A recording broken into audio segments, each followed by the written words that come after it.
So can you return something from a main method? Can a main Can method have a return type instead of void? If you use any type of return type, suppose string or integer or any, so what will happen? means main doesn't need to any return functionality because it will return a code which is exit normally, means we can say if we return a something, no, it should compile now because it should be if it's an explicit return type of main int, it's an overload, we can through the it with help of overloading, but it's a static, so it will run before Okay. we cannot provide a int to the main method. Yeah, we cannot provide.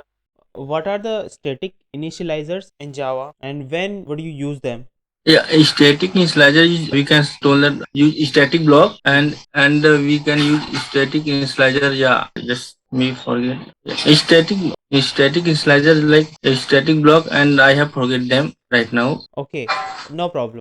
In Hibernate, can you explain me what is lazy loading? So lazy loading means that the data or the resource you want to pulling that will be the okay. The lazy loading is that it will be providing the data at the time of execution only, not the by the time of context loading or something. So it will load the data whenever required. In short, I can say. Suppose you want to override default properties in your Spring Boot project. So what you will do? If Spring doesn't provides a way to configure it, so there are some ways you can also configure different properties by extending certain classes. So that is possible. If that is not possible for you, you can stop the auto configuration from Spring. So Spring wouldn't configure it, and you need to configure them manually yourself. So that is how you can provide override the default properties. There are two types of Java memory model. There are two types of memory, heap and stack. Do you know about that? Heap and stack. A heap memory and a stack memory, you are asking those things, right? So yes, stack memory, those memories I had about it. Yes. Okay, so in Java, where exactly it stores the objects? Is it a heap So memory or stack memory? yeah, it will be heap memory. I think it's a heap memory. Yeah, So, but I don't. yes, it is heap memory. These applications are microservices, RESTful web services using Spring Boot. by using URL of your service, anyone Mm. can access that, right? Or is Yeah, there any security mechanism you We are using auth token and JWT security. Auth token and JWT. or 2.0? Can you tell me what is response entity? So have you Uh, worked with REST? yes, I did. Okay. So in terms of that, what is response entity?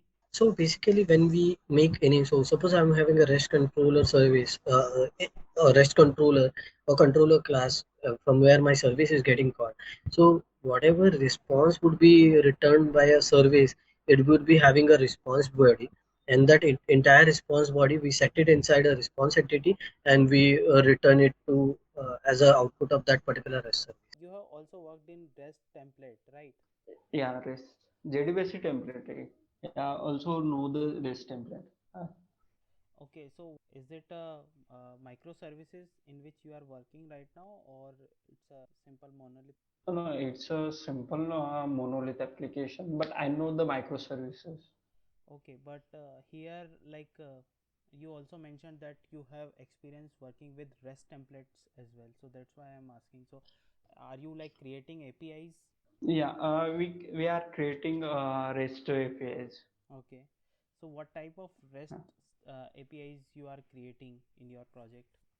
Means I'm not getting sorry. Means what type Are of these APIs talking to each other by calling CURD operations using get, post, put, patch, delete these methods? Is this happening? yes, not yeah, it is happening, but there is no intercommunication between. Okay, So so yeah, each each REST API is is different. different. Yeah, done work is separate for each APIs, REST API. Okay, so are So these they are not okay, intercommunicating. okay, fine. Are these APIs stateless? Yes, How these APIs are stateless? means I'm not getting your means in what Okay, so like uh, I will tell you, all the APIs will be always stateless because most these APIs will use HTTP protocol yeah to means call each other. yeah I So know that yeah, I so I they know the food post are HTTP requests are stateless. yeah, yeah. So they won't store any session or any anything. It states. will be Yes, stored in yeah, right. server if server want to use it, but they won't store it. Okay. Yeah. Yeah, tell me. I'm thinking that you are asking something another else. Okay, okay, fine. So that's why I'm get confused. No problem. It's a general talk. What is the difference between ArrayList and a vector? ArrayList actually non-synchronized and vector is synchronized. ArrayList can use both are same collection objects in Java, but vector is thread safe actually. But in most cases, vector is not used in multi-threaded environment almost actually. ArrayList is using getOff method. A vector is using get element of index. This is while taking a value from a vector and ArrayList. This is the difference, and both are same collection objects. Okay, synchronized vector is synchronized and ArrayList is non-synchronized. That is the only difference. if I give you a simple scenario to code something using Java 8, can you do that for me? Can you tell me the logic? So I have a list of employees where employees have employee ID, employee name, salary, these properties. Okay. Can you tell me a logic in Java 8 to provide the top 3 highest paid employees? Top 3 highest paid employees. Okay. And you need to use stream. Actually, I can pass the comparator function inside lambda expression. Like I can use employee object arrows from top. I need to list down right with the highest salary. Inside after arrow, I can use employee salary greater than the previous object inside a for loop. And after that, I can print one by one in the descending order. Okay, so what you can do if you have a stream of employees, what you can do first can sort this employee object by the salary, and after sorting you can pick top 3 directly by using limit. You can limit 3, so you can pick only 3 and collect it to another list or anything. Okay, so what do you think, why string class is immutable in Java? So string is immutable because see we need most of the time, like in banking, like if you say account information or anything, it's which we need not to change. Basically we need not to append that object, right?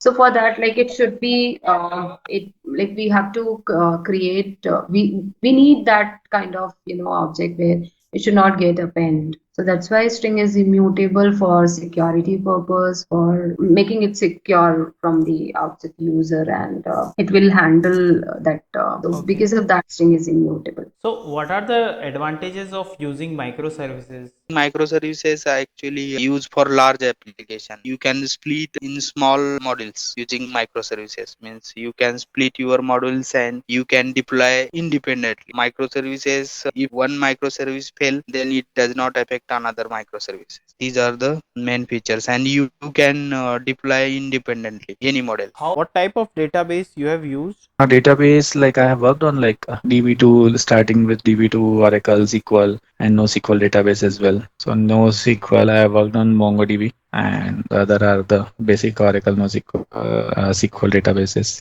OCRE. How exactly the route works? Route, yeah. So we have something called app routing module.ts. There you will have an route entries, an array of route entries where you have path and the component to be loaded. And then this is the first step. You have to define your routing in your Angular application, and then you load this routing into your module using app routing.for route of then this route. So that Angular loads all the routing modules. So now in your front-end application, if you have a link, either you can use router link attribute, and you give your URL in that router link attribute. So that URL should match to the route entries which you are given in your app routing.module.